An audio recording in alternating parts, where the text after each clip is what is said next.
Olá, estamos iniciando mais uma edição do Consumidor em Pauta, um programa com a realização da TVE.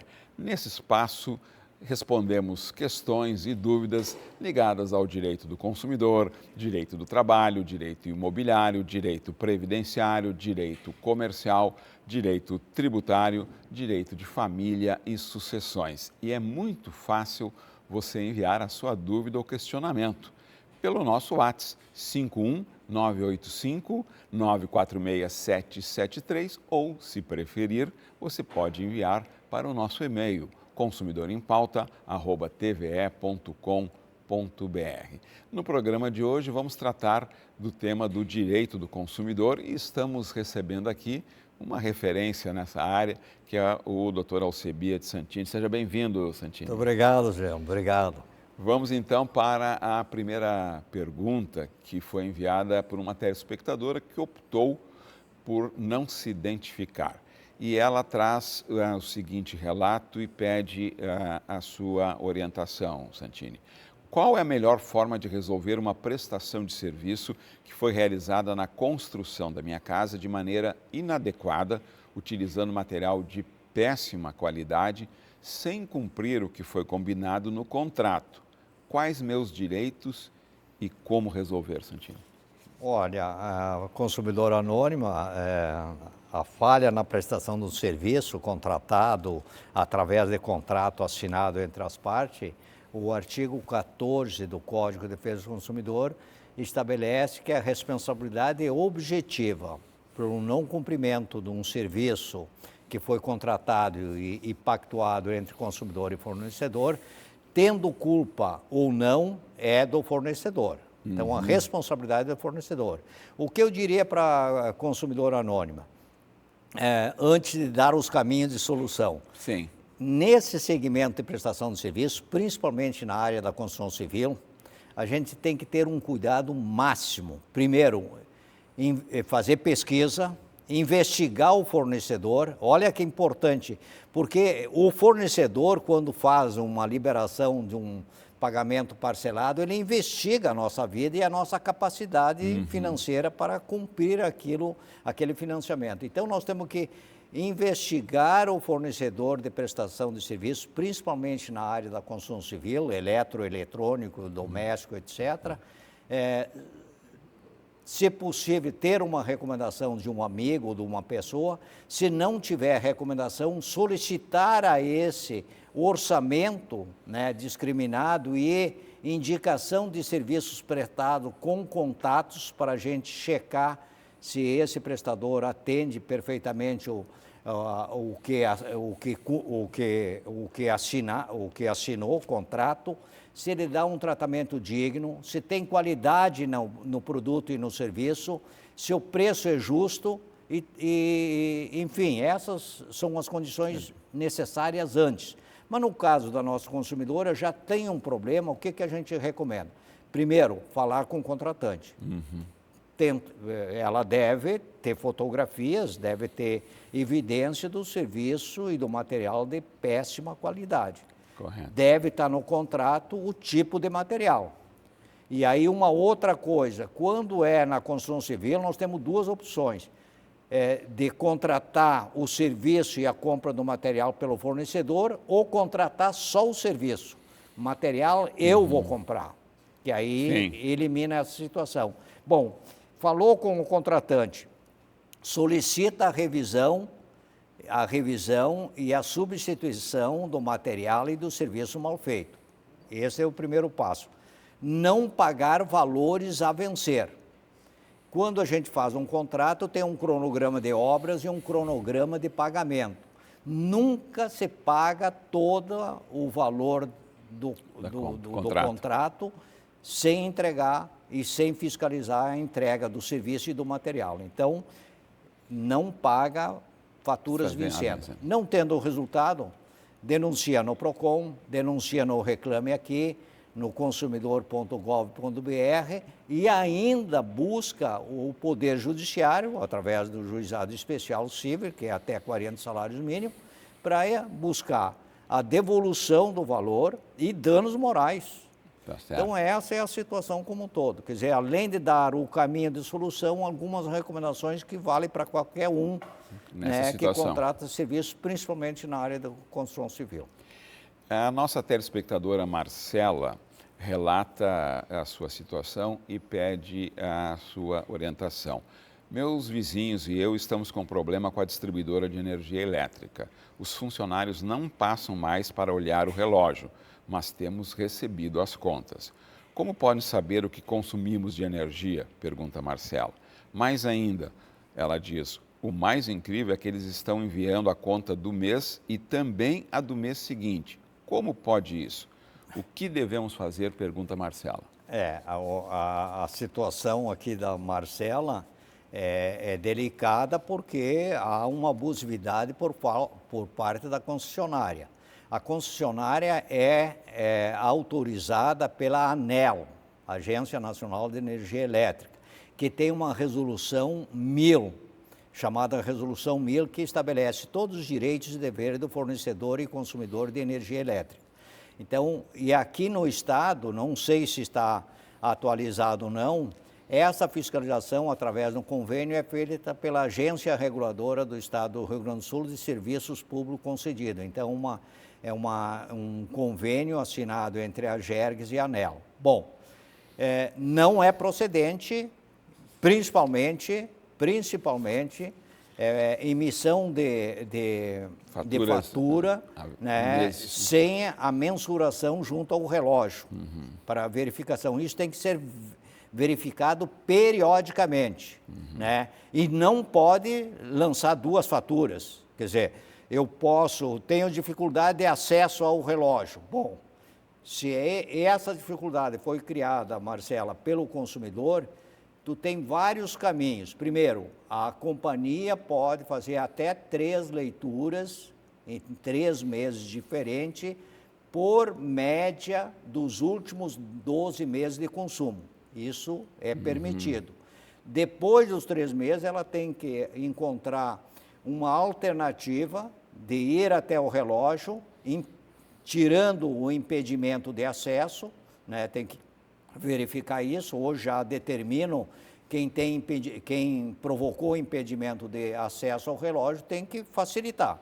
Correto. Ou hoje também tem a autoleitura pelo consumidor, que pelo site ele faz a leitura e informa a companhia. Então são isso aí. Essas leituras periodicamente são estabelecidas pela Resolução 1000 entre 27 a 33 dias, podendo fazer até 3 por média. Não tendo isso, o que a Marcela tem que fazer? Primeiro, faça um protocolo na companhia, na concessionária de energia elétrica, relatando o fato e pedindo uma solução. Não tendo solução, ela pode denunciar, entra no site da ANEEL, denuncia essa concessionária por essa abusividade. Ponto. Se ela cobrou, se a companhia cobrou a maior ou a menor, na primeira leitura presencial vai verificar se tem a maior ou menor. Se tem a maior, cobrado a maior, a companhia é obrigada a devolver em dobro o valor cobrado a maior. Então, esse é o cenário. E eu recomendo a Marcela entrar no site da ANEEL e consultar a Resolução 1000.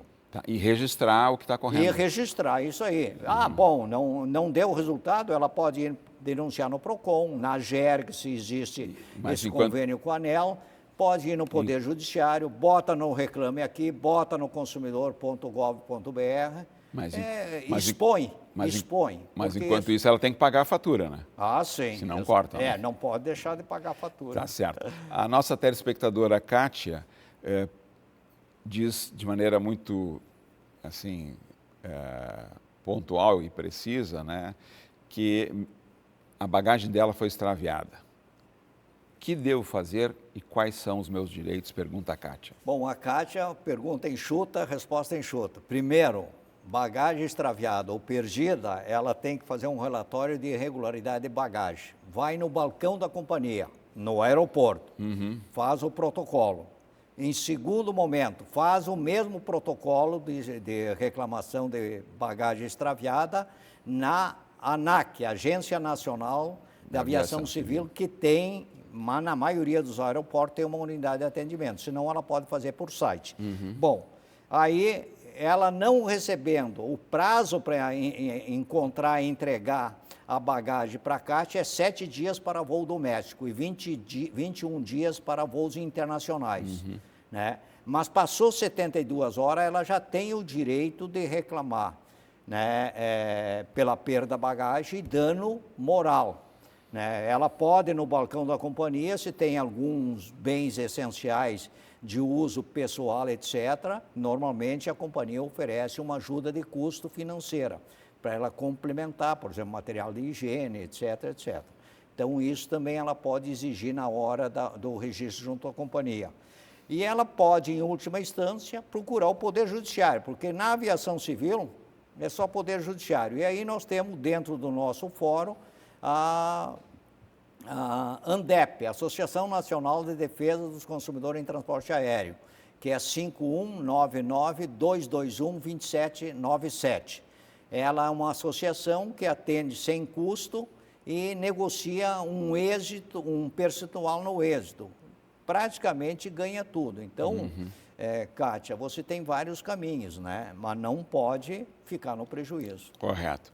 Nosso telespectador Nestor enviou o seguinte questionamento e o seu relato, que foi em uma cafeteria quis pagar em dinheiro. Não aceitaram. Disseram que o pagamento só pode ser feito através de Pix ou cartão. Eles podem fazer isso? Pergunta o Nestor. Não. Nestor, a única negação que não pode ser apresentada ao consumidor é deixar de receber o pagamento em dinheiro, moeda oficial do país. Isso está, né? Isso tem o artigo 39 do Código, tem a lei das contravenções penais, porque isso é um crime por abuso. Sim. Por abuso e pode ter até alguma consequência penal. Por isso que tem uma lei de contravenções penais no artigo 43. E tem uma resolução do Banco Central exigindo, aliás, determinando que o fornecedor, a única coisa que não pode se negar a receber, pagamento em dinheiro. Então, o que tem que fazer? Primeiro, falar com o gerente dessa loja, explicar. Eu digo sempre, quando a gente tem um conflito, chama alguém que decide e constrói uma solução. Não acha culpado nem defeito, porque muitas vezes o atendente não recebeu o preparo adequado para tratar com o consumidor. Então, fala, constrói. Se ele não quiser construir, ele pode denunciar, o Nestor pode denunciar isso no PROCON, no Reclame Aqui, etc., e chamar em última instância. É importante que esse fornecedor informa que ele está se negando através de um documento formal, que não está recebendo, porque isso é uma prova documental. E ele pode até chamar a polícia. Ali, se ele quiser resolver e ninguém construir uma solução, ele chama a polícia, olha, eu quero pagar. Bom, não tem outra forma de pagar, é o dinheiro. É o dinheiro. Consumidor em Pauta vai para um breve intervalo. Já voltamos aqui tratando do direito do consumidor com Alcebiades Santini. Nos aguarde.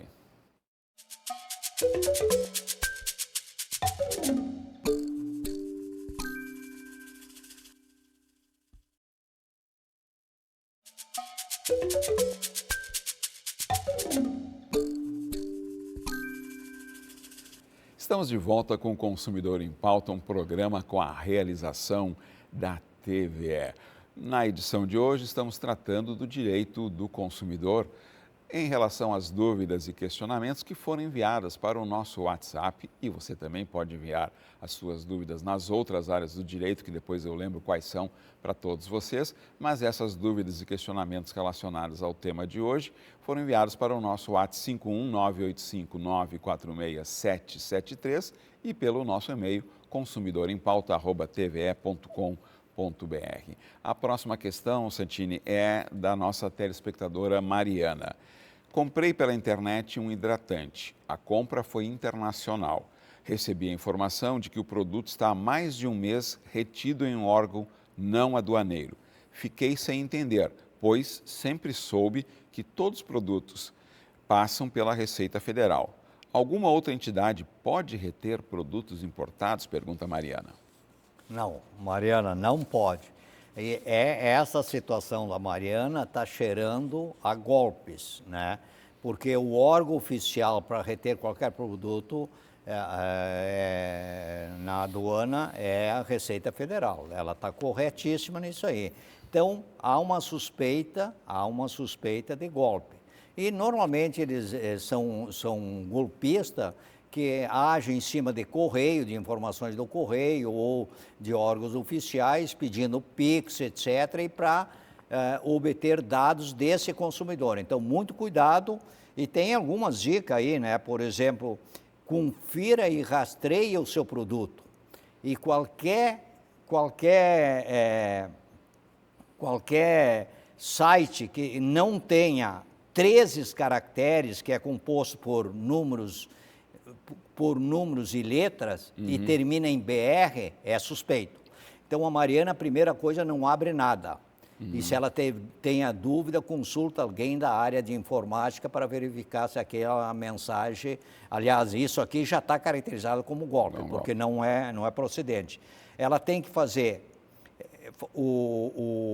a conferência do rastreio dessa compra, né? Acredita-se que a plataforma e o site, mesmo que internacional, ela tenha feito é de segurança.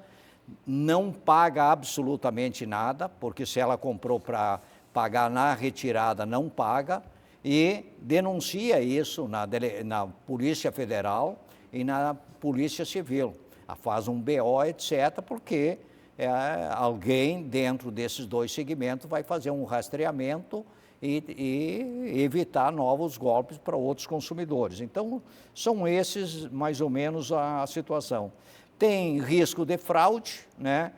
E retenção real de um produto que é um atravessador que entrou nesse fluxo aí e está tentando levar alguma vantagem. Então, em síntese, no caso dela, que ela, né, pelo que diz aqui, já comprou, portanto, ela já pagou.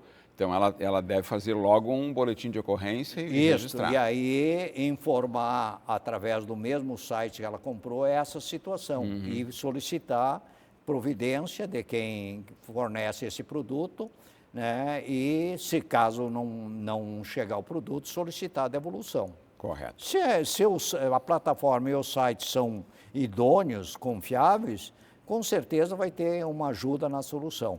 Mas é uma compra internacional. Mesmo pelo site, é uma compra internacional, muitas vezes é mais complexo, mas tem esperança que a Mariana resolva isso pacificamente. Tá certo. O próximo telespectador que enviou a questão optou por não se identificar.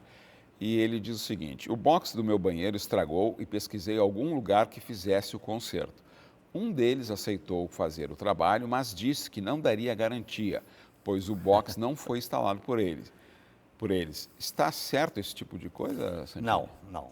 O anônimo tem toda a certeza e tem essa dúvida, mas ele tem toda a certeza que essa garantia, no mínimo, a garantia legal, né? O que ele pode obter para produtos duráveis é 90 dias. O fornecedor está se negando. Bom, se ele está se negando, o fornecedor ele tem que tirar fotos do conserto e aí sim notifica a empresa formalmente e solicita nessa notificação a garantia, o cumprimento da garantia legal que está no Código de Defesa do Consumidor por 90 dias. Ponto. Bom, se der um problema em 90 dias e ele recorre ao fornecedor que deu um problema naquele conserto, ele tem que refazer o serviço. Bom, não refazer, denuncia no PROCON, etc. Mas a garantia legal no conserto é 90 dias. E, obviamente, em todos os casos, sempre há necessidade de ter nota fiscal do serviço. Sim. Espero que ele tenha um recibo ou nota fiscal identificando o tipo de serviço que foi contratado e pago, o valor pago, e todos os dados do fornecedor, seja pessoa física ou pessoa jurídica. Perfeito.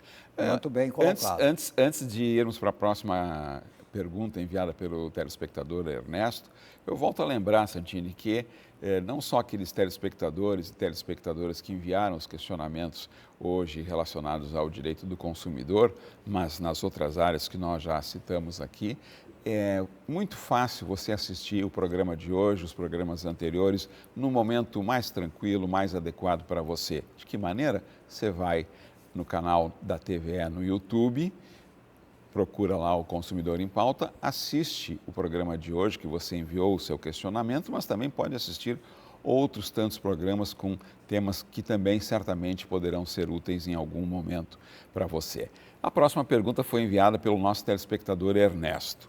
Tenho mais de 70 anos e estou tentando viajar utilizando o que prevê o Estatuto do Idoso, isto é, conseguir uma viagem gratuita. Acontece que nunca consigo ser beneficiado. Tem alguma coisa que eu possa fazer? Pergunta o Ernesto Santini.